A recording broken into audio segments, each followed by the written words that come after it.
Mission mandamos with injunctive reliefs na final natin ngayon against the Commission on Elections at saka Department of Foreign Affairs bilang mga respondents dito sa ating division. Yeah. Ito rin na mag-explain. Pwede ba dito? Oo, pwede. Ito po, ginawa po natin ito para sa ating mga kababayan at saka especially sa ating mga overseas Filipino workers.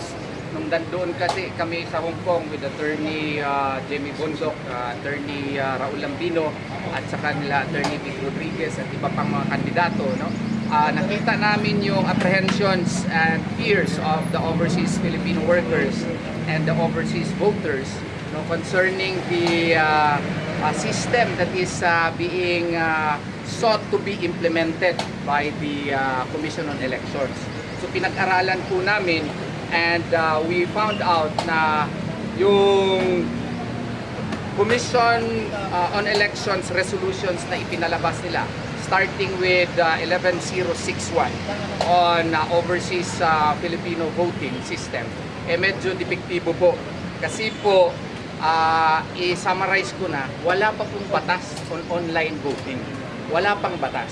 Ang Commission on Elections on their own or on its own rather issued COMELEC resolutions, 3 COMELEC resolutions, specifically COMELEC resolution 11061, 11079, 11081, which implements online voting even if there is no law yet on the matter. And we also question the issuance of COMELEC resolution 11076, which is the guidelines on domestic voting, simply because of the fact that our laws on the matter, specifically Republic Act 9361, Section 31 mandates, 9369 rather, Section 31 mandates manual counting of votes. Ang ginawa po, winala po ang manual counting of votes, ginawa pong electronic. And electronic counting was already repealed, no, by Republic Act 9361. 9369. Palagi akong nagkakamali dyan. Yung batas po on electronic counting was provided in Republic Act 8436. But this was specifically amended by Republic Act 9369. And now, 8436 has been re-implemented, even if this is in clear violation of an existing law.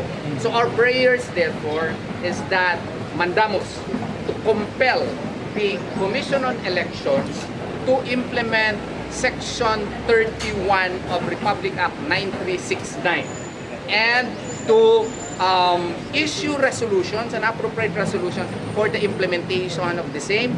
Why? Bakit? Because it is provided by law. Second, it is a voter verification mechanism in itself. Kung meron tayong manual counting, makikita po natin yung progression of votes. Makikita ng mga watchers kung sino talaga ang pinoto nila at meron tayong tally sheets. Meron tayong election returns na klaro. Meron tayong certificate of votes. So we can have clear basis. Meron tayong factual basis pagpunta na doon po sa canvassing. Kaming mga lawyers, meron na kaming mga data kung anong nakuha ng aming mga kandidato kada presento, and we can already marshal all our facts and data when we go to the canvassing. Unlike now, bibigyan ka na lang ng election return, hindi mo alam kung paano nakuha yung resulta.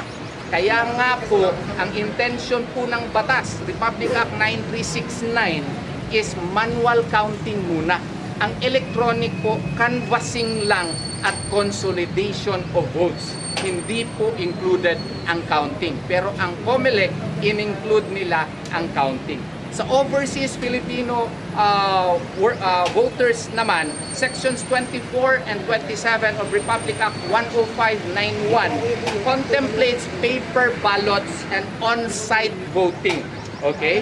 At saka on-site canvassing po.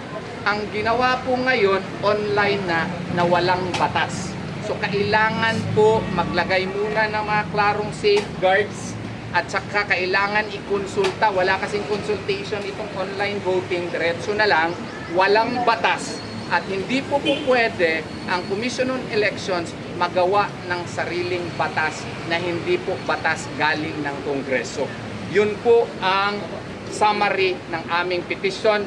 Ito po ay pinangunahan ng PDP Laban at pinirmahan ito, may resolution ito ng PDP Laban kasi po ang PDP Laban wants to protect the votes of the Filipino people and supported po ito ng mga magigiting na mga abogado ng mga kandidato like Attorney Raul Lambino, no? Attorney Jimmy Bondoc, Attorney Vic Rodriguez.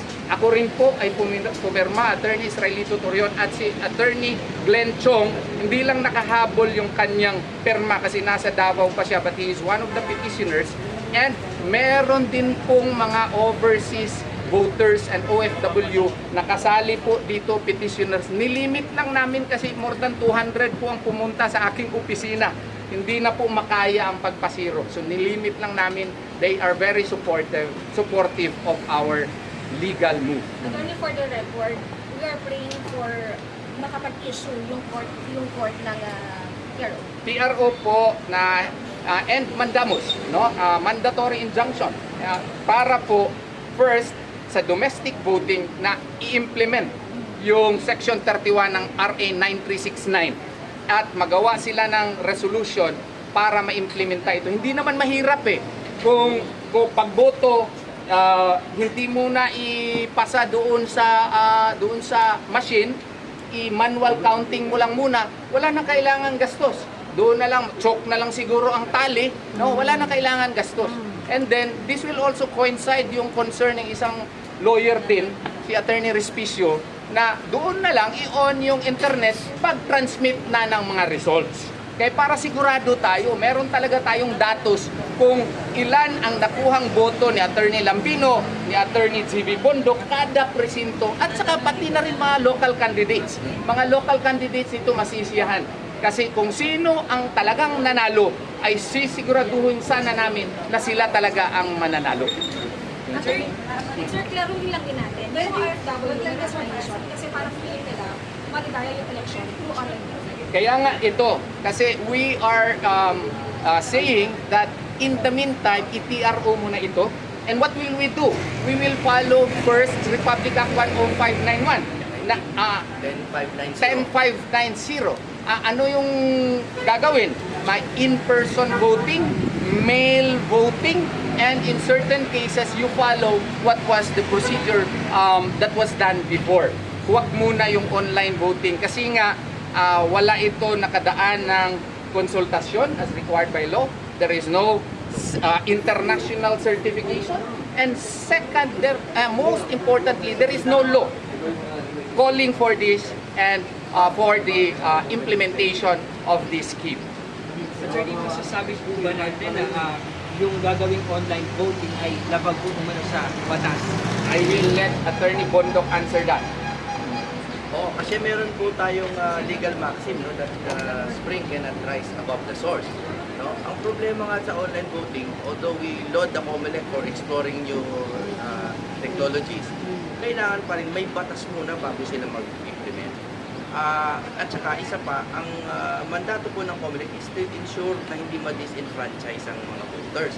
Eh ang problema nga dito, it is open to fraud, it is open to duress, at wala akong safeguards dahil wala namang consultation or extensive consultation na naganap. Meron din po kaming message sa mga OFW kasi yung iba medyo naiinit po because syempre they are afraid. To your question, baka raw madaya sila. 2 points lang po. Number 1, March 9 lang namin nalaman to. And it is not even a month later na action na po namin. It is April 3. So we are doing our best to make sure we have free, honest, and orderly elections. At yung amin pong mga ginawa para sa OFW, hindi lang po para sa kanila, pati po sa mga nandito na mga pamilya nila. No, para to make sure na hindi nasasayang yung mga pinapadala nila. Sir, may oras pa po ba tayo sa April 30 na yung voting po para sa atin? Well, definitely because yung manual voting naman is implemented in KSA, for example. Yeah. No? So, ibig sabihin kaya. Ang total po ng OFW population is 1.6 to 1.8 maybe billion. So, kayang-kaya naman yan. No? Pero may mensahe kami, Attorney Lambino will deliver the message, no? Yeah. May mensahe kami. Nananawagan ako sa ating mga minamahal na mga kababayang Pilipino, mga overseas Filipino workers or mga residents na po sa ibang bansa na nakaregister as a voter for this coming election sa May 12, 2025 na magpa-register pa rin po kayo doon sa online voting system kasi hindi tayo nakakasiguro na makakakuha po tayo ng injunction or temporary restraining order. At kung magtuloy-tuloy po ito at hindi po kayo nagpa-register dito sa online voting, ay hindi na po kayo makakaboto. So, para lang may siguro po natin na please register pa rin dito sa online voting and then let us see kung ano ang magiging outcome po nitong petition natin at kung hindi man tayo makakuha ng TRO or injunction ay makakaboto pa rin po kayo pursuant to the online voting na gustong ipatupad ng Commission on Elections. Alalahanin po ninyo, mahalaga po yung inyong boto rito sa halalan na ito in the exercise of your sovereign power pursuant to the provision of the Constitution in the preamble and in the Declaration of Principles and State Policies that sovereignty resides in the people and all government authority emanates from them. At ito lamang po yung pagkakataon po natin sa eleksyon na ito, sabi nga ni Attorney Jimmy Bundok, ito yung armas ng demokrasya na pwede po nating gamitin upang mapalitan po ang maling sistema umiirap po dito sa ating pamahalaan. Kaya muli, nakikiusap po kami sa ating mga OFWs, magpa-register po kayo alinsunod doon sa guidelines na pinalabas na po ng COMELEC para pagdating ng April 13 hanggang May 12 ay makaboto po kayo. We have 1 month at least to vote. Kaya wag po kayo mag-alala. Samantalang po kaming mga abogado naman dito sa Pilipinas, we are going to do our best na yung pong inyong mga fears, ang inyong pangamba ay matutugunan po natin, mabigyan ng solusyon. Sabi nga ni Attorney Bundok, the spring cannot rise above the source. Wala nga pong batas na nagsasabi na itong online voting ay dapat ipatupad. Pero andyan na rin po yan hanggat hindi natin question, walang pronouncement po ang ating Supreme Court regarding this, ipapatupad po yan ng COMELEC unless we are able to get injunctive relief. So, yun po mga kababayan, alalahanin po ninyo ang PDP Laban, mahal po kayong lahat ng mga overseas Filipino workers at inyong pong mga pamilya. Sir, prior to the fight, nag-reach out po ba tayo sa COMELEC regarding po dun sa reservations ng mga OFWs? Well, I think we have said our piece many times over na sinasabi natin na bakit naman 77 electoral posts na agad na ipapatupad po ito. Sabi nga ni Attorney Torion, they should have conducted a more widespread comprehensive consultation and then pilot this in a few areas, maybe 5 or 10, it would not be very fatal kung meron man pong mga mangyayaring hindi maganda. Pero kagad wholesale general 77, medyo doon po nagkakaroon ng pangamba yung ating mga overseas Filipino workers. At iyan nga po yung narinig namin.